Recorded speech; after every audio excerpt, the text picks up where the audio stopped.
Rosmar lang malakas. Grabe yan, 20.1 million followers. Wow. At 1.1 billion likes sa TikTok. Hindi lang yan milyon ha, billion. Grabe nga eh. As in, binasa ko ulit, billion talaga at may bago siyang negosyo. Pinasok na rin niya ang pagpapares. Meron din kami niyan dito. Look at that. Sana all may pares. Ayan, Pero sana meron din. Rosmar Pares sa Kalam, Chef JR, ibida mo na sa amin yan. Sarap ng pares. Buti na lang meron din Ang bango tayo.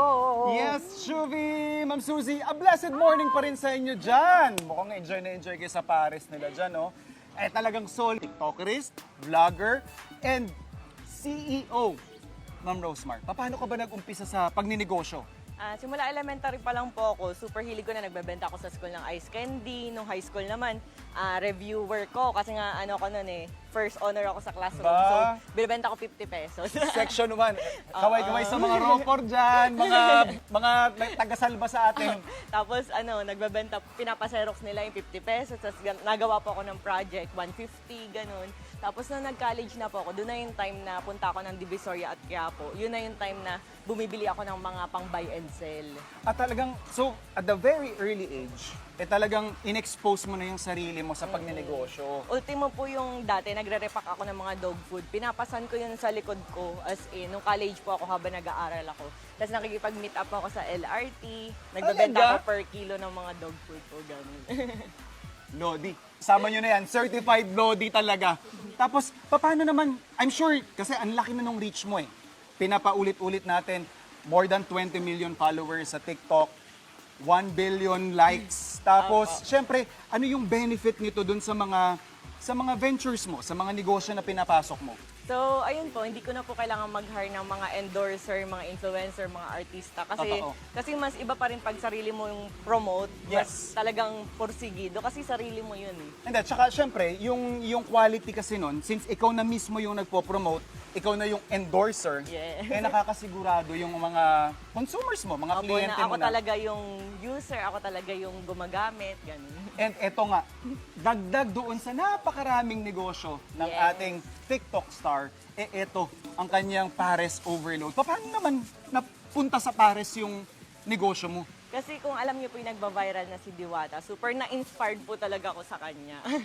Kaya Si imbis na Diwata. hilahin siya pababa or what, na-inspired ako. Kaya sabi ko, ay ako rin. Kasi alam mo yun, parang alam ko naman na gusto lang niya makatulong sa mga Hindi, tao. tsaka, yun kasi dapat yung attitude natin na parang we celebrate yung success ng mga kapwa natin imbes na, yun nga, hilahin pababa, ginagawa natin silang inspiration. Kasi po na-inspire lang din po talaga ako sa kanila. Guys, legit, marunong magtadtad. And eto naman yung ating Pares Overload kasi meron tayong baboy, meron tayong bituka, meron tayong Yes. chicharon bulaklak. Ayan oh. And magkano ito? 100 pesos lang po, ano na siya, only rice, only sabaw, at may soft drink na nakasama. May soft drinks na rin ha. So yun nga, parang yung model na, kasi nung nakaraan guest natin si Diwata. So Yes. parang nakuha talaga yung business model, which is, I think, a good strategy in a sense na, yun nga, nakikita natin yung effective. So syempre, may laman ito. Hindi magiging pares yan without Sabaw! yung signature na sabaw. Ayan. Tapos, nandito tayo sa Kalawan, nandito sa, ang dami nyo ng property, ano? Opo. Ilang properties na ba? Ano na yung mga naipundar natin? So ito po yung kauna-unahan namin property ng mag-asawa. So 1 hectare po ito, 1 hectare lot along highway. Tapos total na po ng nasa 30 properties. 30 na titulo po yung nakolekta ko po. And still counting. And still counting.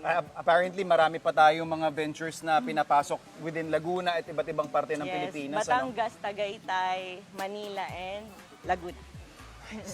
At eto na syempre, overload pares. Yes. Hindi pwedeng hindi natin tikman yan. So, only rice. So, syempre, ito condiments din. Gusto ko ng Yes. spring onions.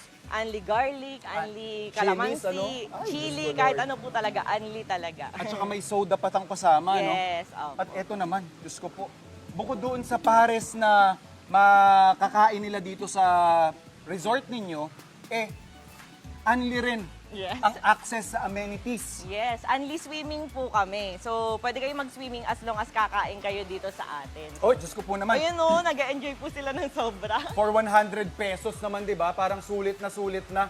Yes. Sir, halika nga dito.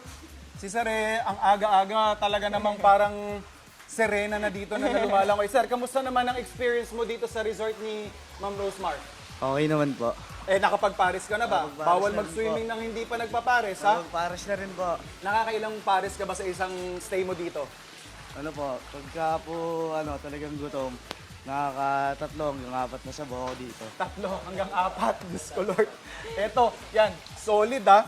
Tapos, syempre, bukod sa swimming pool, meron pa silang cottage access din. Yes. Libre lang po yan. Libre stay lang din. Wala pong bayad. Meron din po tayong mga air-conditioned room na pwede nyo pong pag-stayan.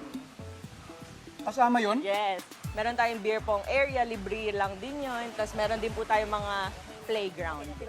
Grabe. Guys, kung hindi pa kayo na-inspire sa mga kwento ni Rosemar, mamaya syempre, tuloy-tuloy lang yung kwentuhan natin. At syempre, yung food trip natin.